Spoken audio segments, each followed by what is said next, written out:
The Hellenic world has created an unparalleled number of exceptional individuals throughout their culture of agon. Competition, struggle, the drive to reach one's full potential.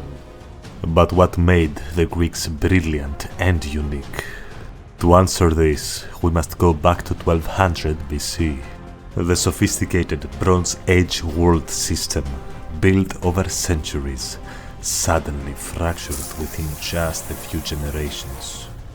This collapse meant the end of a world centered around god kings and centralized bureaucracies. In the Aegean, the Mycenaean palatial system gradually fell apart, and in its place, a new culture began to form. One that came to venerate spirituality that could be argued over. Creativity meant for more than kings. Inquisitive thinking about nature and the human mind. And morality, tested in stories where even heroes pay for their actions. In this video, we're going to analyze the three main pillars forged in the ashes of the old world that enabled the Greek spirit to rise and made their civilization one of the most energetic, creative and influential in history: the polis, the alphabet and Homer.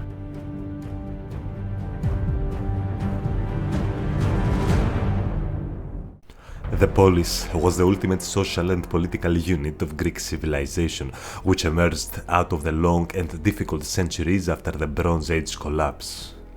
In the absence of kings and centralized bureaucracies, small Greek communities bound by shared descent, language, religion and way of life had to organize defense, justice and collective decisions on their own. It is best understood not as a city-state in the modern geographical sense, but rather as a powerful social structure, a compact, self-governing body of citizens. One of the clearest ways to see what the polis meant to the Greeks is the Athenian response to the Persian invasion. When the Persians burned their city in 480 BC, the Athenians had already evacuated to their ships. Their houses and temples were destroyed, but Athens still existed because, as they said, the polis is the citizen body and their ships. Three main characteristics made the polis the superior social structure of the time. Competition. Greek polis were scattered, fiercely independent communities that constantly competed for land, trade and security, with no higher authority to restrain them. This permanent rivalry created intense pressure for political, military and cultural innovation. This is clear just from how warfare was evolved. The classic Spartan hoplite phalanx, the deeper Theban formation at Leuctra, and the Athenian turn to mast trireme fleets and trained rowers are all different strategic answers to the same environment of inter-polis competition. Diversity. The fractured geography of Greece, mountains, plains, islands and narrow seas, meant that each polis developed its own economy, culture and political order. Under a shared Greek identity, this produced a diverse ecosystem of states. The most prominent examples are the militaristic and conservative Sparta built on land, discipline and infantry, and the thalassocratic and expansionist Athens built on naval power, trade and empire. Besides those two, many other intermediate forms appeared, mixing oligarchic landholding, commerce and local custom. In this compact world, rival models of how a city should live and be governed and fight were constantly tested against one another. Political participation. Because Greece was relatively poor, warfare relied on citizen soldiers rather than large professional armies, and a clear principle emerged. Those who fought for the polis were entitled to speak in the polis. Men who stood in the hoplite line or pulled an oar in the fleet claimed a voice in the collective decision-making, which forced a wide slice of the population to think about laws, strategy and justice, and to practice public speech. For example, in Athens, warships needed rowers, so the poorer citizens found a way to leverage their new political voice to drive a radical democracy. In Sparta, a hoplite elite sat atop a vast helot underclass, a social volcano that Sparta answered with a tight oligarchy and a fixation in class purity. And when civic life weakened, polis slid into tyranny, where one man seized power outside the usual laws, as in Corinth under the Kypselides or Syracuse under Dionysius. Across these cases, the connection between military obligation and political participation became a core mover of Greek debate and institutional innovation. In the late Bronze Age, the Greek elites used the linear beam, a script adapted from the earlier Minoan system, which was complex, syllabic, and tightly controlled by palace officials. Only a small class of scribes and administrators could read and write it, which helped them preserve their power inside the centralized palace economy. For everyone else, Greece was effectively a purely oral world, where the people spoke, sang, and memorized, but they did not write. When the palaces and their bureaucracy collapsed, linear B vanished with them, and centuries later, when writing reappeared, it came back in a very different form. The new system was based on the simple letter signs used by the centralized sea trading merchants from Eastern Mediterranean. The Greeks, while already using them for trade, systematically adopted and modified those signs to fit their language and created a much easier alphabet. With no central authority left to monopolize it, writing could now, in principle, pass into the hands of the ordinary people. To understand the weight of the adoption of the alphabet, we first need to contrast an oral world with a literate one. In a purely oral culture, all serious knowledge lives in memory and live performance. Speech has to be emotionally engaging and easy to recall, so performers rely on fixed formulas, strong rhythm, repetition, vivid imagery, and intense scenes to anchor stories in the mind. In such world, the blind poet like Homer can recite thousands of lines, and the younger bard can hear the poem, internalize its core story, and retell it elsewhere, keeping the main structure but changing lines, examples, and speeches to suit a new audience. Language in a society like this is highly emotional, innovative, and flexible, but it depends on extraordinary memory. This is how civilization preserves its laws, myths, and values, even without a writing system. In literate cultures, on the other hand, texts have to make sense when read slowly and silently, without a performer to guide them, and arguments need a clear structure, definitions, and explicit transitions. In principle, writing offloads memory into documents and archives. What the mind loses in raw memorization, it gains in the ability to compare versions, spot contradictions, build long chains of reasoning, and revise earlier formulations. Overall, oral culture enables emotion, immediacy, and recall, while literate culture optimizes for discipline, logic, and cumulative critique. By combining the two, the Greeks keep the emotional force, flexibility, and imaginative freedom of spoken performance, while gaining the literate advantages of stable records, precise wording, and long-range transmission of knowledge. For example, an argument heard in the assembly can be written, circulated, and refined, and a poem composed for live recitation can be memorized, recopied, and analyzed generations later. This fusion of vivid speech with clear, revisable text creates a uniquely powerful engine for creativity. Myths can turn into epics, epics into problems for philosophers, then into topics for public debate, and finally into political theory. You also see it in drama, where stories once sung become the scripted tragedies and comedies of Aeschylus, Sophocles, Euripides, and Aristophanes. In oratory, where speeches by figures like Pericles and Demosthenes are crafted for live delivery, but preserved on papyrus. And in philosophy, where Plato's dialogues put Socrates into written conversation, capturing the feel of debate while inviting silent readers into it. Yet at the center of this new, amazing world stands a very specific work, Homer's Iliad.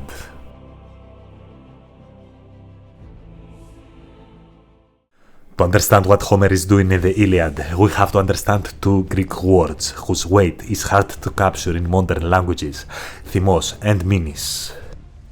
Thymos is the spirited part of a person, the hunger for honor and recognition, an innate flame inside every person to be respected and make a lasting impact on the world. Minis is something darker, a godlike, destructive rage that can destroy the self and the world around him. Homer opens the poem with the phrase, "Sing, O goddess, the minis of Achilles." From the first line, he implies that this is not really a story about the Trojan War, but rather a story about what happens when a man's thymos is wounded, tips over into menace, and the consequences of it. Achilles' thymos drove him to abandon a comfortable life to become the greatest warrior amongst the Greeks and make his name known throughout the ages, even at the cost of his life. It made him a confident and glory-seeking person, not even hesitating to confront his own leader, King Agamemnon. Inside the story, Agamemnon, commander of the Greek forces, publicly strips Achilles of his prize, assaulting Achilles' statues in front of the whole army. Achilles' thymos turns to menace and explodes as he is seconds away from killing his own leader in open council when suddenly Athena appears, visible only to him, and tells him to stop. She is the voice of restraint and self-control inside an enraged mind. Achilles obeys that voice, but he neither forgives nor forgets. He withdraws from battle and refuses to fight for a leader who has humiliated him. In his absence, the Greeks begin to lose ground. Trojan attacks push them back to their ships, and the war is nearly lost.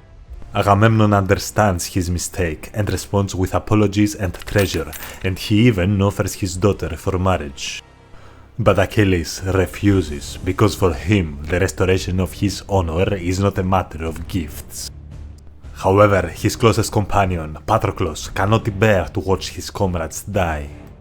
He confronts Achilles and asks him to wear his armor and go into battle in his place. Achilles agrees, but with a warning. Drive the Trojans away from the ships, then stop. Do not try to seize my final glory. At first, Patroclus turns the tide and repels the Trojans away from the beachhead.